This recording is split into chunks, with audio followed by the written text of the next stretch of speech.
The film opens at a support group for people in abusive relationships. Among them is Robert Montega Renfield. He takes us back to the beginning of his story. Centuries ago, he was a lawyer set to make a deal with the Count that would greatly benefit Renfield's family. The Count in question was none other than the Prince of Darkness, Dracula. After proving to be a useful assistant, Dracula made Renfield his familiar, allowing him to be immortal and gaining super strength and speed when he consumes bugs. Hunters come along every now and then to try and kill Dracula, but the Count convinces Renfield that he would be imprisoned for helping him if Dracula were killed. Renfield is seen breaking a salt ring sealing Dracula, allowing him to turn into smoke and cause a priest to blow into chunks. Dracula goes for the other hunter, but is exposed to sunlight, causing him to burn and allowing him to engulf the hunter in flames until Renfield puts the fire out. They then have to relocate continuously to throw other hunters off their trail, and Renfield brings them to New Orleans until Dracula can grow back to full power. Renfield has grown weary and exhausted of bringing victims for his master. One of the women from the support group, Caitlin, discusses her junkie boyfriend, Mitch. Renfield decides that he would feel less bad about delivering criminals to Dracula instead of innocents. He finds Mitch and his goons at a warehouse, where he knocks out 2 of them, but Mitch is killed by a hitman named Apache Joe. Renfield gets sliced across the stomach by Joe, but then he consumes a bug and uses his strength to punch Joe's head off his shoulders, sending it flying toward the car of local gangster Teddy Lobo. Teddy flees the scene. Officer Rebecca Quincy and her partner Chris are doing drunk driving checks when Teddy drives near the scene. Rebecca recognizes him, and since he's got a ton of cocaine in his car, Teddy begins to drive away. Rebecca shoots out his tires, so he starts running until she hurls her baton at his head to knock him out. Unfortunately, the Lobos gang hires a good lawyer to get Teddy out before he can spill the beans on his criminal family's operation. The case is personal to Rebecca because the Lobos murdered her father, who was a decorated captain on the force. Her sister Kate works for the FBI and also wants to take the Lobos down. But she reminds Rebecca they need to be professional and not let their anger get the better of them. Renfield brings Mitch's friends and Joe's headless corpse to a horribly weak and decayed-looking Dracula, but he rejects them because they are junkies. He demands that Renfield bring him innocents like nuns or cheerleaders. Dracula slices Renfield where Joe cut him, almost disemboweling him before giving him his blood, which has healing properties. Teddy returns to his mother, Bella, leader of the Lobos gang. She tells Teddy that they need to get rid of Rebecca before she can take down their operation. Renfield goes to a nearby restaurant to reluctantly scout out innocents, just as Rebecca and Chris arrive since a pen they found in a crime scene came from the same restaurant. Teddy and his fellow Lobos goons show up to kill Rebecca. They come in guns blazing and Teddy threatens Rebecca, but she tells him to pull the trigger before she ever decides to do what he says. She then taunts Teddy, saying he's probably never shot anyone. Renfield eats a fly and tackles Teddy, giving Rebecca a chance to fight. Renfield severs limbs and stabs Lobos with forks, killing all of them except Teddy, who gets away. Rebecca thanks Renfield for his help, and he appears to be smitten with her. Renfield goes back to his lair where Dracula has claimed some victims to slightly restore his regular form.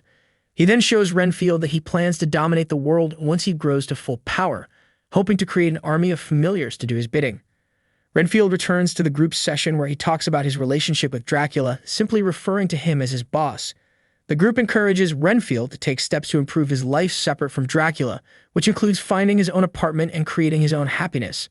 Rebecca brings in all the witnesses from the restaurant to give testimonies, but she knows that there are corrupt cops on the force that are on the Lobos' payroll, so they have been tampering with evidence. Renfield shows up to give a testimony along with a bouquet of flowers for Rebecca. She later brings the bloody pen to Kate to process as evidence. Bella sends Teddy and the other Lobos to go after Renfield. They end up at the lair where Dracula munches on all of them except for Teddy.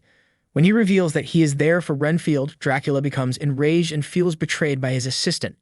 Dracula shows up at Renfield's apartment, entering because he has a welcome mat in front of the door. He chastises Renfield for abandoning him and trying to be independent. Dracula also tells him he's the real monster for abandoning his wife and daughter to become his assistant. Renfield tries to use tactics from a book given to him at the support group, but Dracula takes it and sees the sticker revealing the location of the church where the group meets. Renfield runs after him. Renfield rushes to the church to warn the group and get them out, but once Dracula arrives, group leader Mark Brandon Scott Jones mistakenly invites the Count inside.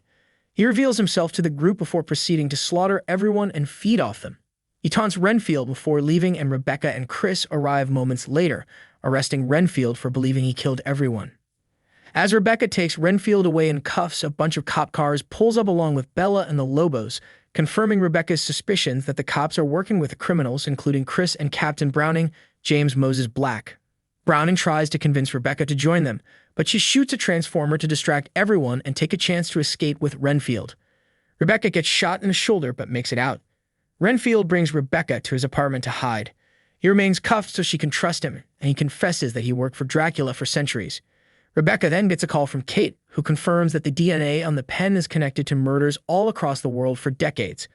Renfield and Rebecca proceed to leave the apartment, but a SWAT team of corrupt cops begins to storm the complex to catch them. Renfield eats ants and proceeds to annihilate the cops, tearing them to shreds, ripping them limb from limb, stomping heads, ripping a man's face off, and even impaling two men with severed arms. Rebecca is horrified but thankful for being saved. Dracula returns to Teddy and agrees to join forces with the Lobos to help the Count amass an army for his plans for world conquest. Teddy brings Dracula to meet his mother, where he decapitates Browning and reveals himself to Bella, who is impressed. Renfield and Rebecca are outside in public as Renfield tells her about his past and how he regrets leaving his wife and daughter behind when he wanted to mostly benefit himself. Dracula then telepathically communicates with Renfield to taunt him, while Rebecca tries to call Kate, only to have Bella answer. She tells Rebecca that they have Kate, so she and Renfield arm themselves and get ready to take on Dracula and the Lobos. The two arrive at the Lobos building and find that Teddy and the other Lobos have been turned into familiars with superpowers. Rebecca rushes to find Kate while Renfield battles the Lobos, killing all of them until only Teddy is left. Teddy boasts about his powers, but Renfield tells him it's a curse. Teddy almost beats him good until Renfield grabs a bug and eats it. He kicks Teddy so hard that he spews blood and violently shits himself to death. Rebecca discovers that Kate is already dead, being brutally beaten by the Lobos. Dracula attempts to persuade her to join him so that he can use his blood to revive Kate. Renfield arrives to witness, and while Rebecca appears willing to join, she really just tries to open the blinds to expose Dracula to sunlight. He turns into bats and flies away until a dew catches up to him. He knocks Renfield out and tries to kill Rebecca, but she shoots Dracula in the foot, causing him to bleed on Renfield and give him the boost he needs. Renfield rips out Dracula's fangs and smashes his face in. Rebecca then traps the Count in a ring of cocaine after saying the incantation. Renfield and Rebecca then proceed to beat him to a pulp before ripping him to shreds and disposing of his remains in cement and throwing them into a sewer. The two use Dracula's blood to revive Kate, and she and Rebecca arrest Bella. The sisters then feel they made their father proud now that they put his killer away. Renfield later uses Dracula's blood to revive the support group, who are thankful but also traumatized by being dead. Renfield and Rebecca are now close friends, and he prepares for a new life as a free man. If you enjoy content like this, why don't you like and subscribe for more, and we will see you in the next video.